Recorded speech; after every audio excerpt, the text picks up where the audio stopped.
My name is Haley, and I was only 10 when I learned what my role in the family truly was: not a daughter, but a resource.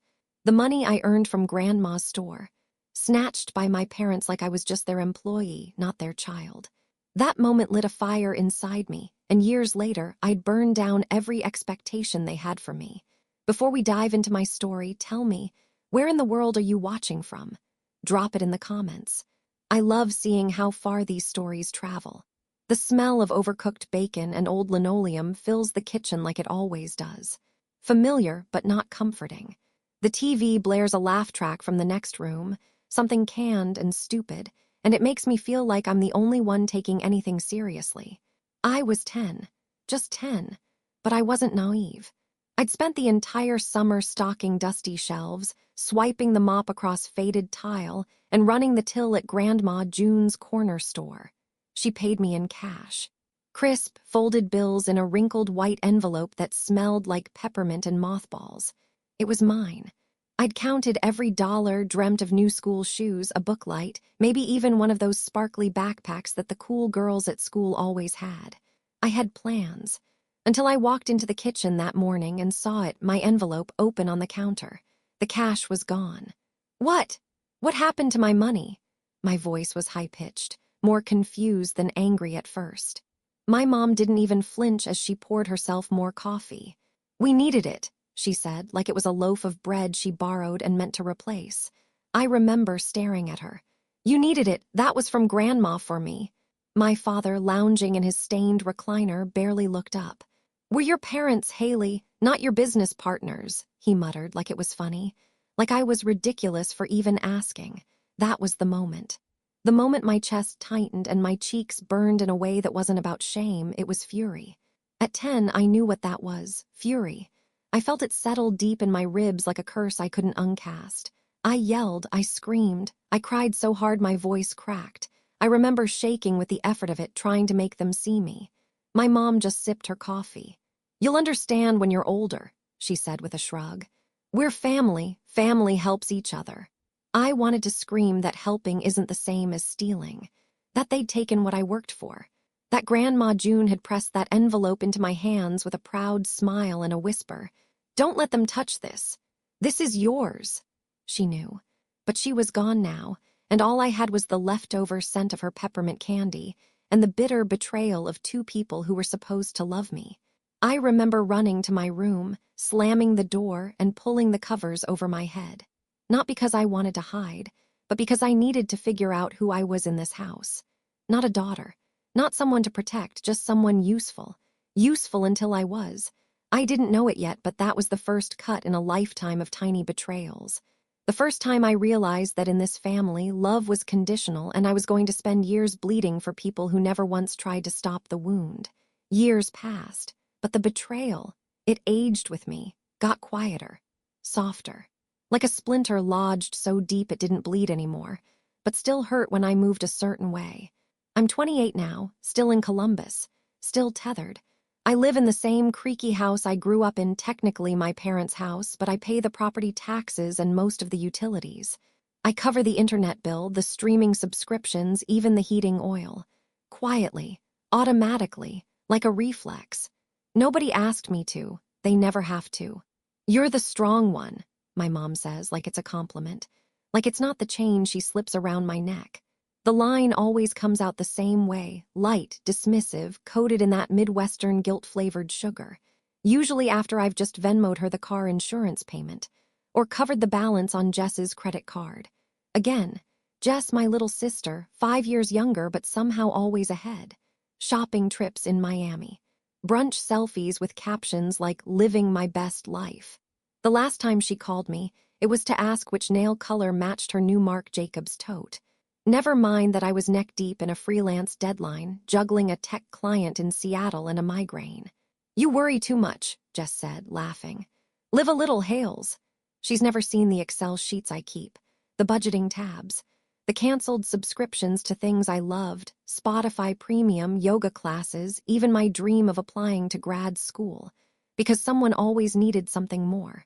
A new tire, a deposit, a quick little loan that never found its way back. I work from the basement now. My old childhood room turned into a makeshift office.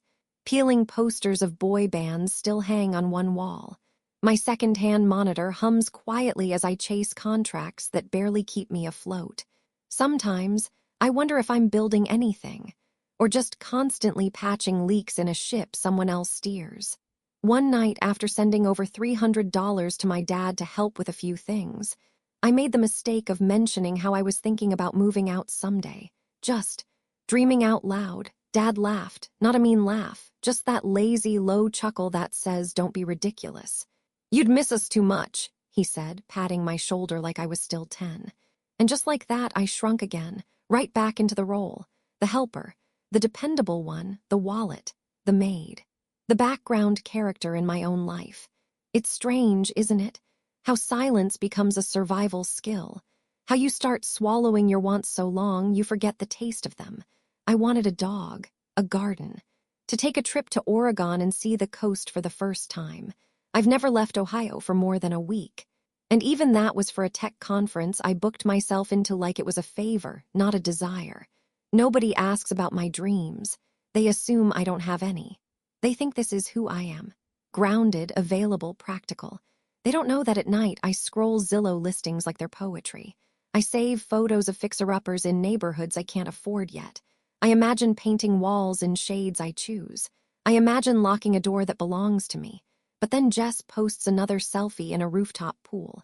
And Mom calls to say the electric bill came in high this month. And I go back to work. Back to being the strong one. Funny thing about being the strong one. Nobody ever thinks to ask if you're tired. The restaurant was loud. That kind of curated chaos where laughter and sizzling steak blur into one rolling soundscape. My parents' favorite place, Harrison's Chop House, where the lighting was low, the portions high, and the prices even higher. They insisted on paying. Which meant, of course, that I'd pay. We were celebrating Jess' big win. A brand collaboration she landed through one of her influencer friends. No one seemed to know exactly what she'd done, but she arrived in a designer jumpsuit and announced that champagne was non-negotiable. "Let's toast to Jess," my mom said, raising her glass. "Our little star." The table clinked with approval. I smiled because that's what I do. Smile, nod, swallow.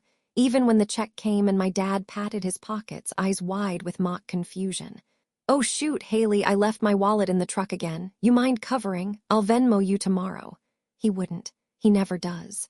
But I handed over my card, the one I'd been saving for emergencies. I already knew what tomorrow would look like. Him claiming it slipped his mind, me pretending it didn't matter. Except this time, something was different. Because as I reached into my bag, my phone buzzed with a fraud alert. I glanced at the screen. $1,642.87. Purchase approved. Playgo Electronics. My stomach dropped. That card hadn't been used in weeks. I'd tucked it away to keep temptation low, my emergency cushion. It wasn't linked to anything except my name, my account, my credit. I blinked at the notification, confused. Guys, did one of you use my card today?" I asked, trying to sound casual, even as my heart started to race. Tyler, my older brother, choked slightly on his ribeye. "Oh, yeah, that might have been me." My fork froze midair. "You what?" He wiped his mouth, acting like I'd just asked about the weather. "I needed a new graphics card. Mine fried out and I couldn't get approved for financing. You had your info saved on Mom's Amazon account from that thing you ordered last year. Thought it'd be easier than calling." "Easier for you, maybe," I said, trying to keep my voice level. "You charged $1,600 without even asking me." Jess rolled her eyes like I was being dramatic. Mom waved her hand. "He was desperate, sweetie. His gaming channel is how he decompresses. You wouldn't want him to be stressed, would you?" Dad chuckled. "It's not like he bought a car. Family forgives." Family forgives. The phrase hit like a slap, smooth and sharp and utterly dismissive. I looked at Tyler. "You'll pay it back, right?" He leaned back in his chair, sipping his drink. "Yeah, sure, I'll pay it back, someday," I pressed. "Can we set a timeline? I mean, that's not pocket change." He smirked. "You're not hurting for money, Haley. You're doing fine. Why make this weird? Why make this weird?" Because it was weird. Because it was theft.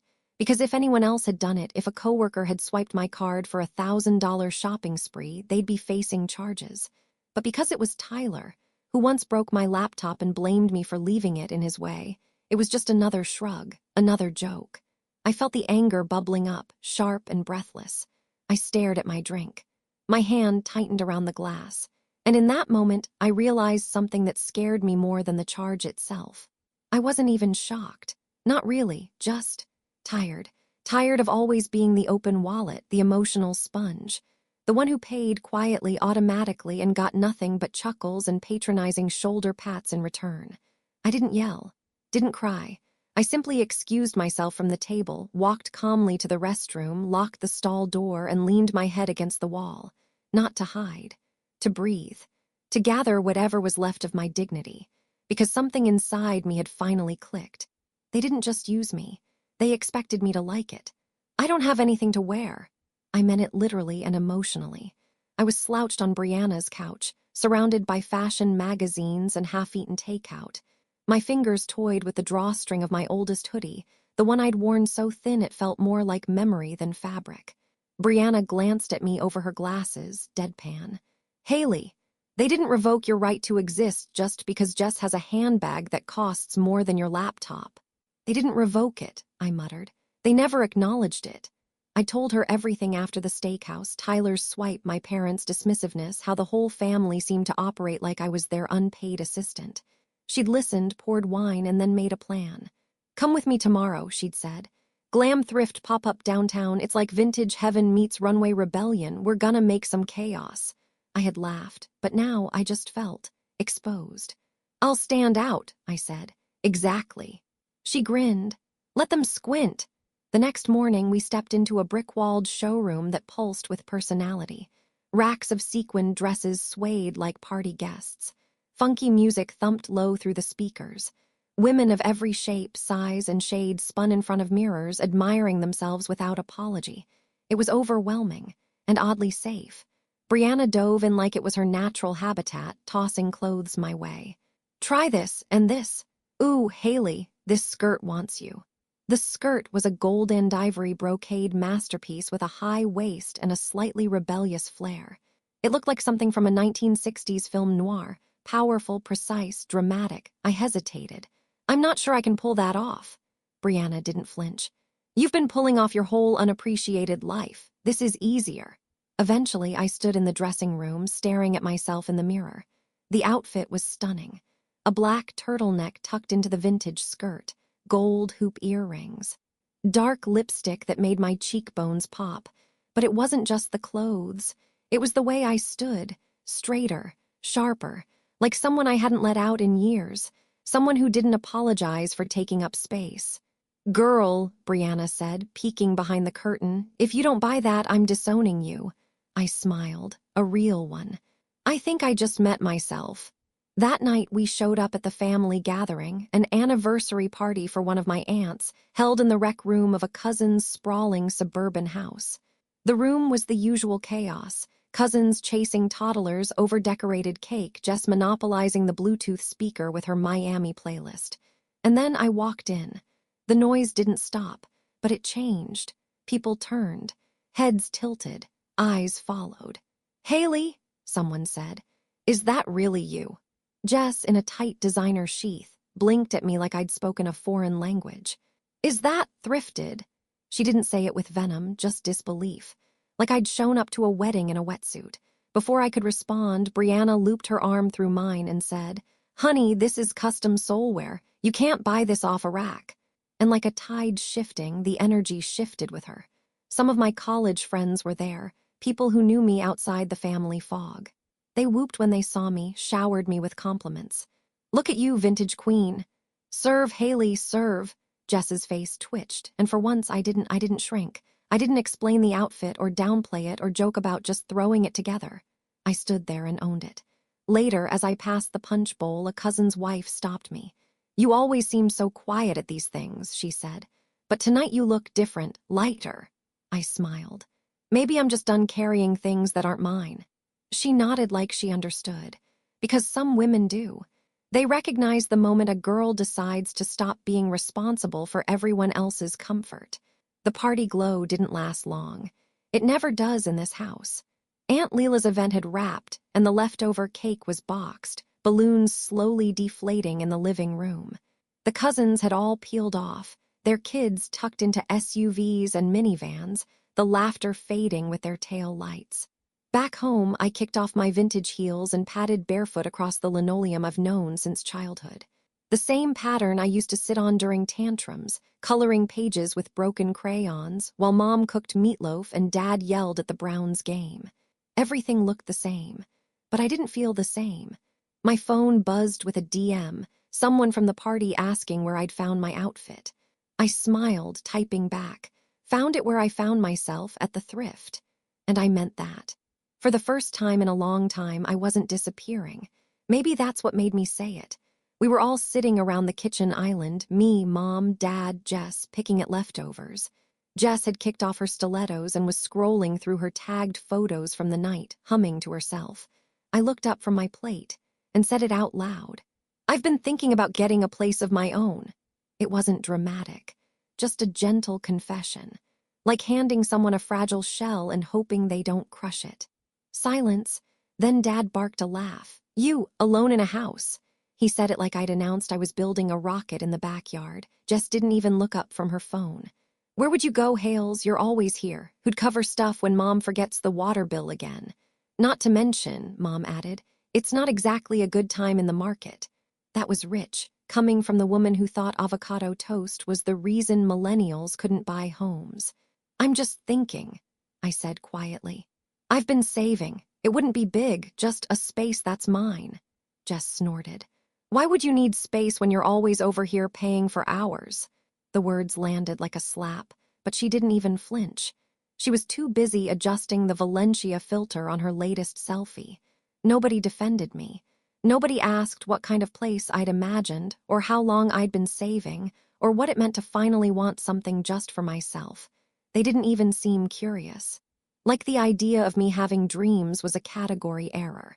Like independence was a costume I tried on at the party, and now it was time to take it off and go back to being useful Haley. The strong one. The helper, the Wi-Fi provider. I sat there, slowly chewing the last bite of dry rotisserie chicken, feeling a sharp awareness bloom behind my ribs. They didn't take me seriously. Not really. They never had. And worse, they didn't want to.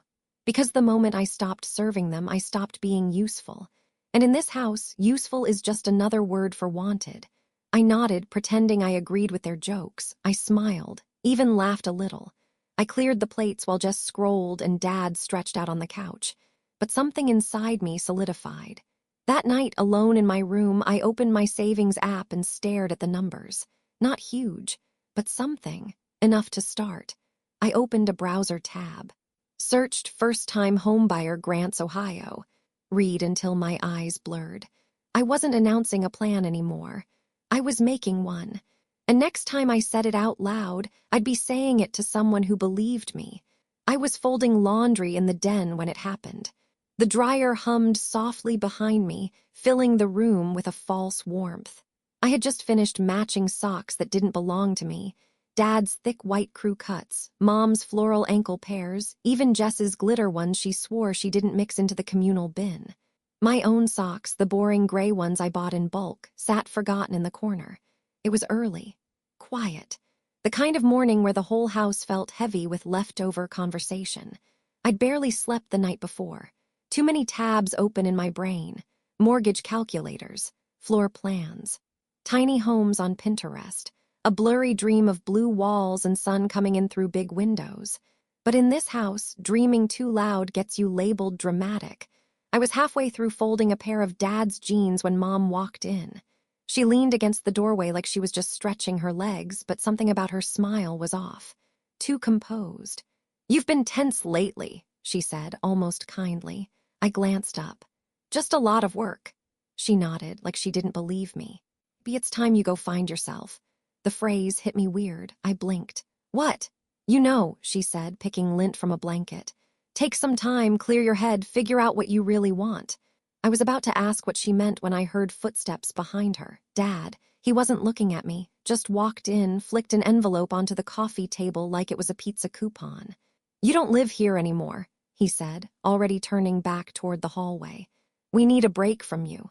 Silence, thick, crushing. What? My voice caught. You're kicking me out. Mom lifted her hands like I was the unreasonable one. Haley, this isn't punishment, it's space. Space, I repeated. I looked down at the envelope. My name was scribbled across the front in Dad's blocky handwriting.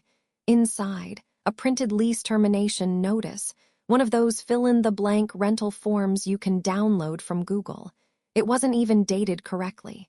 We just think, Mom said carefully, that you're at a point where maybe you need to stand on your own. It'll be good for you. I wanted to laugh. They were talking like this was some gift, some wisdom-filled push out of the nest, like I hadn't been carrying this household for years. I paid the internet bill. I fixed the furnace.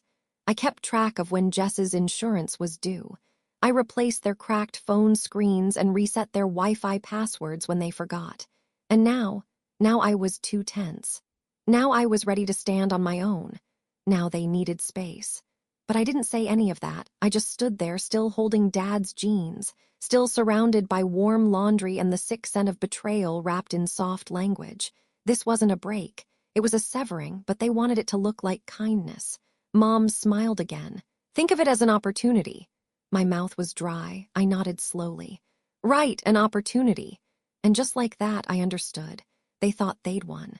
They thought they were cutting me loose like dead weight. But what they didn't realize was this. They didn't break me. They freed me. Brianna didn't ask questions. She just opened the door and held out a mug of coffee like it was a peace treaty. I've got clean sheets, wine, and blackout curtains, she said. Whatever you need. I didn't cry. I thought I might. But after I stepped into her warm little apartment and set down my overnight bag, I felt still, like something in me had finally stopped rattling. I wasn't home anymore. But then again, maybe I never really had been. Her apartment was small, 2 bedrooms and a galley kitchen, but it smelled like lavender and ambition. Every corner felt lived in and chosen, like Brianna had claimed this space with purpose. I'll only be here a few days, I started to say. She gave me a look. You'll be here as long as you want, no disclaimers. I sat on the edge of the guest bed. It creaked, but it held me. That night I couldn't sleep. Not because of anxiety, but because for the first time in years my mind was actually mine. No laundry to fold, no bills to cover, no one walking in mid-thought to ask where the duct tape went or if I'd pay the water bill again just this once. I lay there, staring at the ceiling, my phone on my chest. And then I opened my banking app. First, I changed all my passwords. Then I logged into my shared family accounts, Apple subscriptions, streaming logins, the Amazon Prime account tied to my credit card, and began quietly removing myself, one click at a time. I paused at the bank's transfer screen. The number stared back at me. My savings, modest but sacred. It had taken years to build $50 here, $200 there, sacrifices no one saw. I'd kept most of it in a shared family account because it had always been easier. My mom could transfer from it in emergencies. And there were always emergencies. Car repairs, vet bills, Jess's overdue rent. My hand hovered. Then I tapped, transfer full balance to new personal account. It was done in seconds. After that, I ordered a new debit card, updated all my freelance client info, and froze the joint credit cards. I sent a single message to the family chat. First, take a break from my credit cards. That was all. I didn't wait for their replies. I muted the thread and tossed my phone aside like it was buzzing with old ghosts. I sat up in bed and let the silence hold me. Brianna knocked gently. You okay? I think I just unhooked from something, I said. She stepped inside, handed me a bowl of popcorn and a blanket. That thing where you mistake being needed for being loved. I looked at her. She nodded. I've been there. We sat on the bed together, Netflix muted in the background. The wine tasted sweeter than usual. You don't have to fix anyone else's mess right now, she said softly. This season, it's about you. And something about the way she said it, like it was a fact, not a wish, made me exhale for the first time in days. It wasn't dramatic. I didn't scream or rage or burn photos. I just made moves. Quiet, legal, personal. The kind of moves that leave bruises in the shape of boundaries. Later that night, I checked my email. One freelance client had just accepted a long-term retainer. Another sent over a glowing testimonial. I opened a new tab and typed, First-time renters Ohio, short-term leases, studio apartments. Then I paused. because for the first time it didn't feel like running away. It felt like going toward something. I woke to the sound of chaos I didn't create. My phone was buzzing on the nightstand like it was possessed, vibrating against the wood in sharp, panicked pulses. For a moment, I thought it was my alarm. But no, it was them. 126 missed calls. Over 70 unread texts. 3 voicemails so long the transcripts cut off halfway through. I stared at the screen, still wrapped in Brianna's soft gray blanket. My hair was tangled, my throat dry, but the knot in my chest, gone. The silence I'd bought the night before had been worth it. I hadn't braced for the storm, but now that it was here, I felt oddly still, like watching a fire rage from the other side of a glass wall. I swiped through the messages without replying. Jess, Haley, OMG, what did you do? I can't get gas, my card is frozen. Are you mad at me? Seriously, answer me, I'm freaking out loudly then. Mom, sweetheart, something's wrong with the account. Can you look into it? We can't even buy groceries today. Please don't do anything rash, we're family. Haley, answer me now, this isn't you. Followed by Dad, what the hell is going on? Did you change the banking info? You're acting like a stranger. And Tyler, ever eloquent. WTF happened to my insurance payment? I'm going to lose coverage. You need to fix this now. Don't be petty. This is family. I'll pay you back, chill. You always make things harder than they need to be. Each message felt like a scratch on a door that wasn't theirs to open anymore. I didn't reply. Didn't even open the voicemails. Just flipped the phone over so the screen faced down and let the buzzing continue like distant thunder. It was my turn now. My turn to decide what silence sounds like. Brianna padded into the room with 2 mugs of coffee, her hoodie half-zipped and sleep still in her eyes. She took one look at me and my blinking phone and said, "Well, that didn't take long." I took the mug gratefully. "They found the cut cords. You didn't even unplug the machine," she said, settling beside me. "You just stopped letting them run it off your power." The realization settled in my bones that this panic wasn't love, it was withdrawal. They weren't heartbroken. They were inconvenienced. They didn't miss me. They missed my credit card. We spent the morning curled up on her couch with a rerun of Golden Girls playing low in the background. I wasn't in a rush to speak, and Brianna didn't ask me to. Around noon, I opened my laptop and typed one sentence into a fresh document. How do you teach people that no is a full sentence when you've trained them for years to expect yes? The answer I was learning was, you stop translating your boundaries into apologies. I stared at that sentence for a long time. Then I opened my freelance dashboard, sent out 2 new proposals, adjusted my rates, checked the calendar for available studio tour, pinned 3 listings. Every buzz from my phone sounded like static now, background noise, unimportant. By 3 p.m., they'd begun to escalate. Jess posted a selfie on Instagram at a city bus stop with the caption, "RIP to my Audi." When your own sister leaves you stranded, nail polish, and in the comments. A parade of side-eye emojis, faux concern, and family over everything quotes. Dad, ever predictable, replied to one of my old tweets. A 2020 post about mental health with, "Let's talk, please. We didn't mean to push you away." I read it, sipped my tea, then typed a reply and deleted it 5 times before settling on the only thing that felt true. If you want something from me, try asking, not taking. I hit send, closed the app. Brianna raised an eyebrow as the notification pinged. "Still choosing peace?" she asked. "No," I said. "I'm choosing clarity." That night, I let the messages pile up. I didn't block them. I wanted them to see I wasn't hiding. I wanted them to understand this wasn't a tantrum. It was a boundary, a life raft I'd finally learned how to climb into. The silence wasn't empty. It was full of decision, full of dignity. And for the first time in my life, the quiet wasn't punishment. It was protection. The idea started as a joke. "We should throw a party," Brianna said one night, halfway through our 2nd bottle of cheap rosé, both of us barefoot in the kitchen, music thumping softly from her Bluetooth speaker. "A party?" I asked, slicing limes for a drink neither of us really needed. "Not just any party," she grinned. "A liberation party. To celebrate you finally cutting the umbilical cord from your financially dependent fan club." I laughed. I actually laughed. It wasn't the first time I'd smiled since leaving my parents' house, but it was the first time it felt like joy, not relief. I twisted the lime wedge, let the juice run over my fingers, and said, "What would we even celebrate? My glowing credit score, my new hobby of ignoring 3 a.m. voicemails." Brianna raised her glass. "We'll celebrate you being seen. Fully. Finally. By the people who never needed your bank info to love you."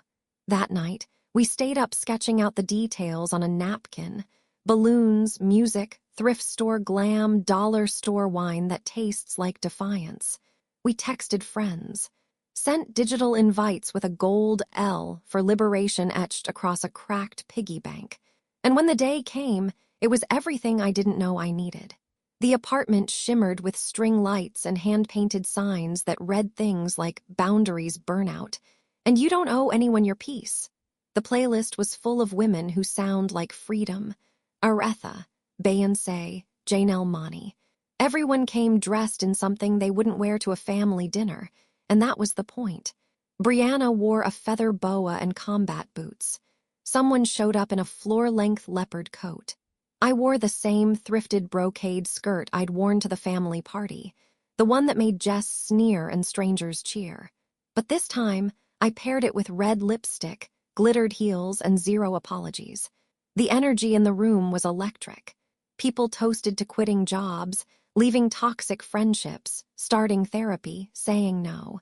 It wasn't just about me anymore. It was about all of us claiming something that had been denied too long. "I haven't danced in months," one of my friends said as we twirled through the living room. "This feels like church." And it did, in a way, holy and rebellious, a gospel of letting go. In the middle of it all, Brianna pulled me aside. "You're glowing," she said. "Like actually glowing."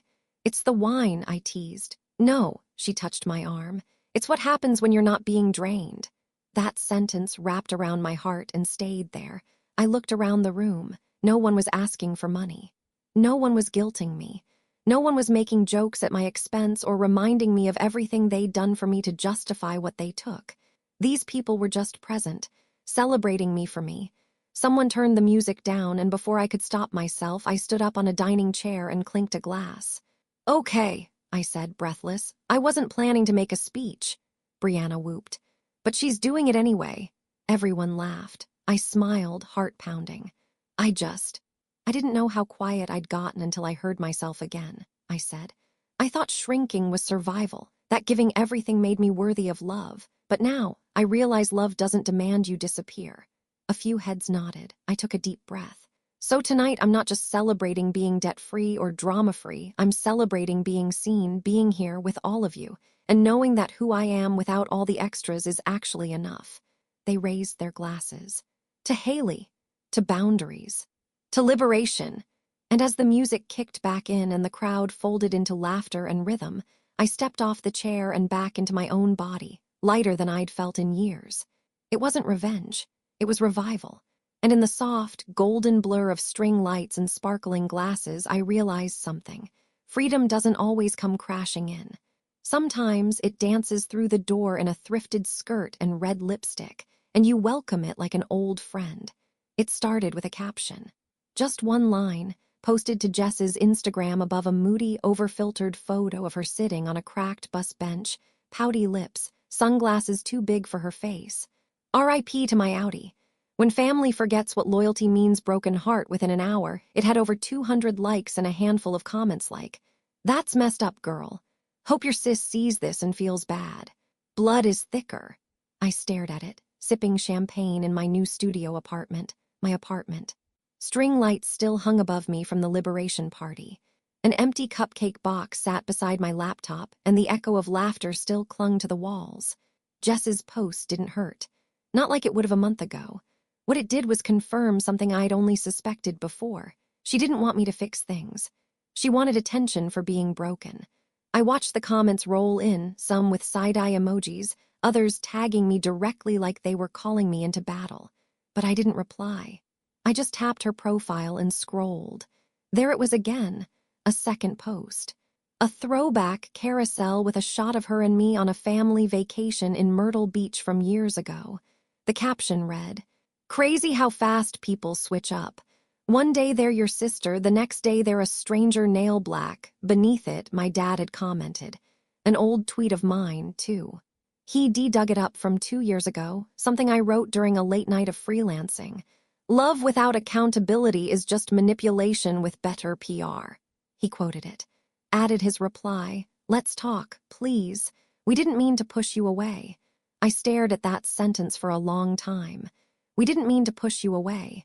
They hadn't pushed me away. They discarded me the moment I stopped serving them. But now that the cash flow was cut, now that Jess's gas tank was dry and Tyler's insurance lapsed and the fridge no longer refilled itself magically, they wanted to reframe the story. Haley the Ice Queen. Haley who forgot her roots. Haley who switched up. I closed Instagram, opened X, formerly Twitter. Typed a single line, if you want something from me, try asking, not taking. I hit post and let it float into the digital ether. No tags, no names, but everyone knew who it was for. Within minutes, friends messaged me. Fire, fire, fire, that's how you do it. I felt that in my bones. Your family's been treating you like a credit union, not a sister. I smiled.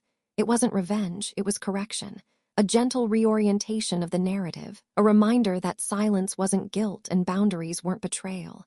Later that night, I poured myself a glass of cheap red wine, turned off the overhead lights, and let the glow from my floor lamp fill the space. My space. My little studio, with the squeaky cabinet hinges and uneven floors and second-hand couch that doubled as a guest bed for Brianna when she stayed over after wine nights. It smelled like vanilla candles and new beginnings. As I curled up under a blanket, my phone buzzed again. This time, a private message from someone I hadn't expected. My cousin Leela's daughter, Maya. Hey, just wanted to say I saw your tweet. You're not wrong. I've been watching how they treat you for years. I'm proud of you. Honestly. Keep going, my chest tightened. It was small, but it mattered. Because it meant someone saw me outside of their version of the story. Someone recognized the quiet strength of what I was doing, of saying no. Not to hurt, but to heal. The next morning, I opened my laptop, pulled up my budget spreadsheet, and watched the numbers line up, clean, untouched, fully mine. I'd stopped the leak. I'd stopped bleeding for people who only saw me as a vein. And now I was building something. Not revenge. Not even distance. Stability. And the cost was simple, my silence, my clarity. My refusal to participate in a narrative I didn't write. They could twist the story. They could cry online. They could play victim in public squares. But I had peace. And I had the last word. The string lights swayed in the warm evening breeze. Inside my new studio apartment, voices spilled into laughter and music. Plates clinked. Cheap wine sparkled in mismatched glasses. The scent of vanilla candles mixed with garlic knots from the bakery down the block. It was my housewarming party. My party, in a space I rented. With money I earned. No help. No cosigns, no guilt, just me, and the people who stayed when I stopped giving. Brianna floated through the room in gold hoops and red lipstick, carrying a tray of deviled eggs and sass. She winked as she passed me, whispering, "You did it, girl." I did. There were no fairy lights covering dysfunction, no plastic smiles stretched over expectation. Just friends, old and new, who had shown up with groceries, playlists, candles, and a toaster someone got me from a yard sale. I decorated with intention. A tiny wall shelf held my 3 favorite books and a framed print that read, "You are not too much. They were just not enough." The windows were cracked open. Someone was playing an acoustic cover of Landslide in the corner. And in the center of the room, under soft yellow light, I stood with a glass in hand, surrounded by people who weren't asking for anything, just witnessing. Brianna cleared her throat. "Speech, we demand a speech," I laughed. "You just want me to cry in front of everyone." She grinned. "Yes, for the drama, obviously." I looked around. Some faces I'd known since college. Some I met through work. A few I'd only met recently, but somehow they all felt more like family than the ones I'd left behind. I raised my glass. "This isn't about a new apartment," I said, voice soft but steady. "It's about rebuilding, reclaiming, learning that love doesn't mean erasure." A few people nodded. Someone whispered, "Preach." I took a breath, then pulled out my phone, unlocked it, opened my notes app. "I wrote something," I said. "It's the last message I sent to my family group chat." The room hushed. The lights flickered gently overhead. I read, "Freedom costs nothing, but entitlement, it will bankrupt you." A beat of silence. Then applause, not the polite kind. The kind that rises up from somewhere deep, from shared experience, from recognition. I lowered my phone, heart pounding. Because that wasn't just a clapback, it was a closure. That night, as the music swelled and bodies danced in the tiny space between couch and kitchenette, I knew something I hadn't dared believe for years. This was mine. Not just the apartment. The moment. The joy. The peace. I watched Brianna refill glasses, watched the string lights flutter against the dark, and felt a soft smile spread across my face. I didn't need to burn bridges. I'd simply stopped walking across ones that only led to pain. My phone buzzed, a message from Jess. Just a single line. "Wow, you're really gone, huh?" I didn't open it. Didn't need to, because she was right. I was. Gone from the version of myself who gave everything and called it love. Gone from the silence that protected them but poisoned me. On and finally home. It was quiet for a while after the party. Not the kind of silence that hums with tension, but the kind that feels like a clean slate. The group chat stayed silent. No memes, no "can you cover this?" texts, no guilt disguised as jokes, just nothing. I checked a few times at first, out of habit mostly, but then I stopped. Because silence, when you're no longer afraid of it, starts to sound like peace. Brianna and I fell into a rhythm, shared groceries, swapped laundry turns. Late-night kitchen dance parties when we both met deadlines early. My studio was tiny, yes. The kind of place where the closet had to double as an office. But it smelled like lavender and fresh paint. It felt earned, and it was mine. Weeks passed. Then slowly pieces of my old life began trickling back, not through messages, but through people. A mutual friend ran into Tyler at a warehouse supply store. "He's got a forklift job," she said. "Looks different, tired, but maybe for the right reasons." I nodded. Later, I saw Jess post an Instagram story. No filters, no pout, just a photo of a duffel bag filled with handbags, captioned, "Reality check. Gotta make rent." No tags, no drama, just admission. Then came the real surprise, a letter, not an email, not a text. An actual letter, folded neatly in an envelope with my name written in my father's unmistakable blocky handwriting. I stared at it for a long time before opening it. Inside, a short typed message followed by 2 signatures in ink, one in my dad's sharp scrawl, the other in my mom's round, careful curves. "Haley, we understand now. We didn't back then. We thought love looked like closeness, like sharing everything, even what wasn't offered.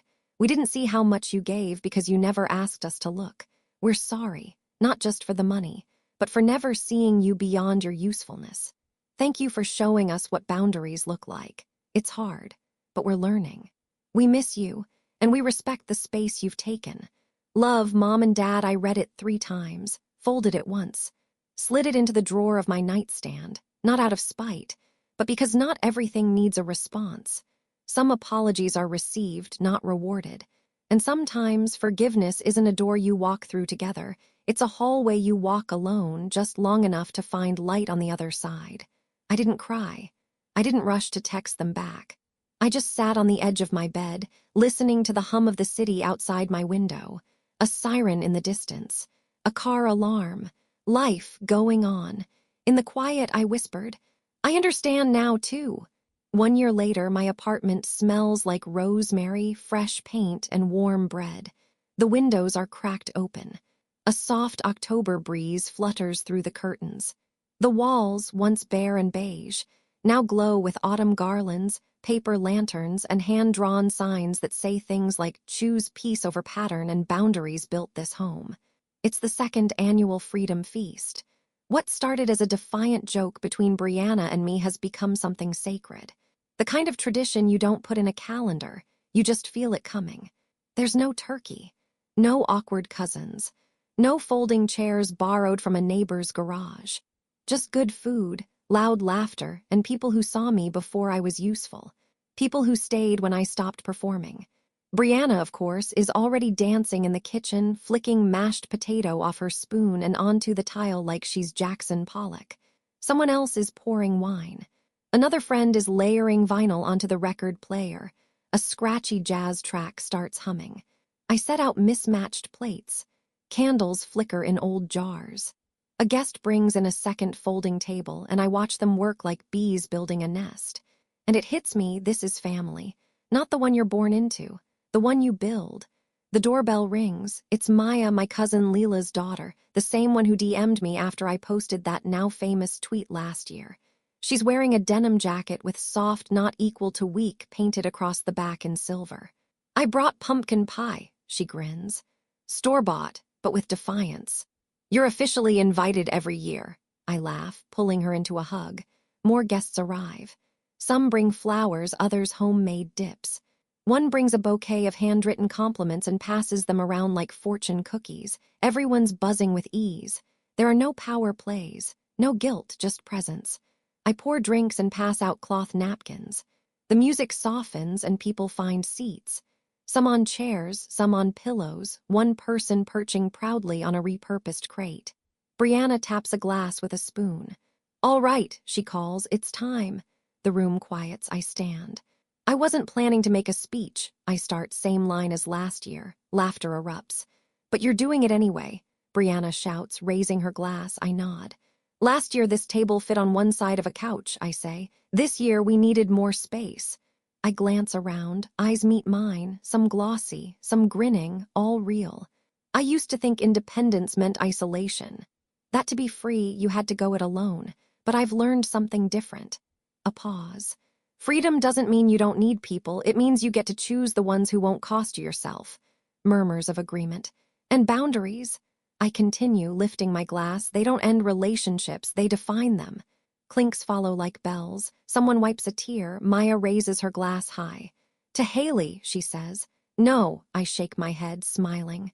To us. I look around, really look, and say, to every woman who got tired of being the strong one. To every person who said no and meant it. To everyone who's still scared but choosing themselves anyway. A beat. To dignity, it's louder than dependency and softer than silence. This time the clinks are thunder. We eat, we laugh.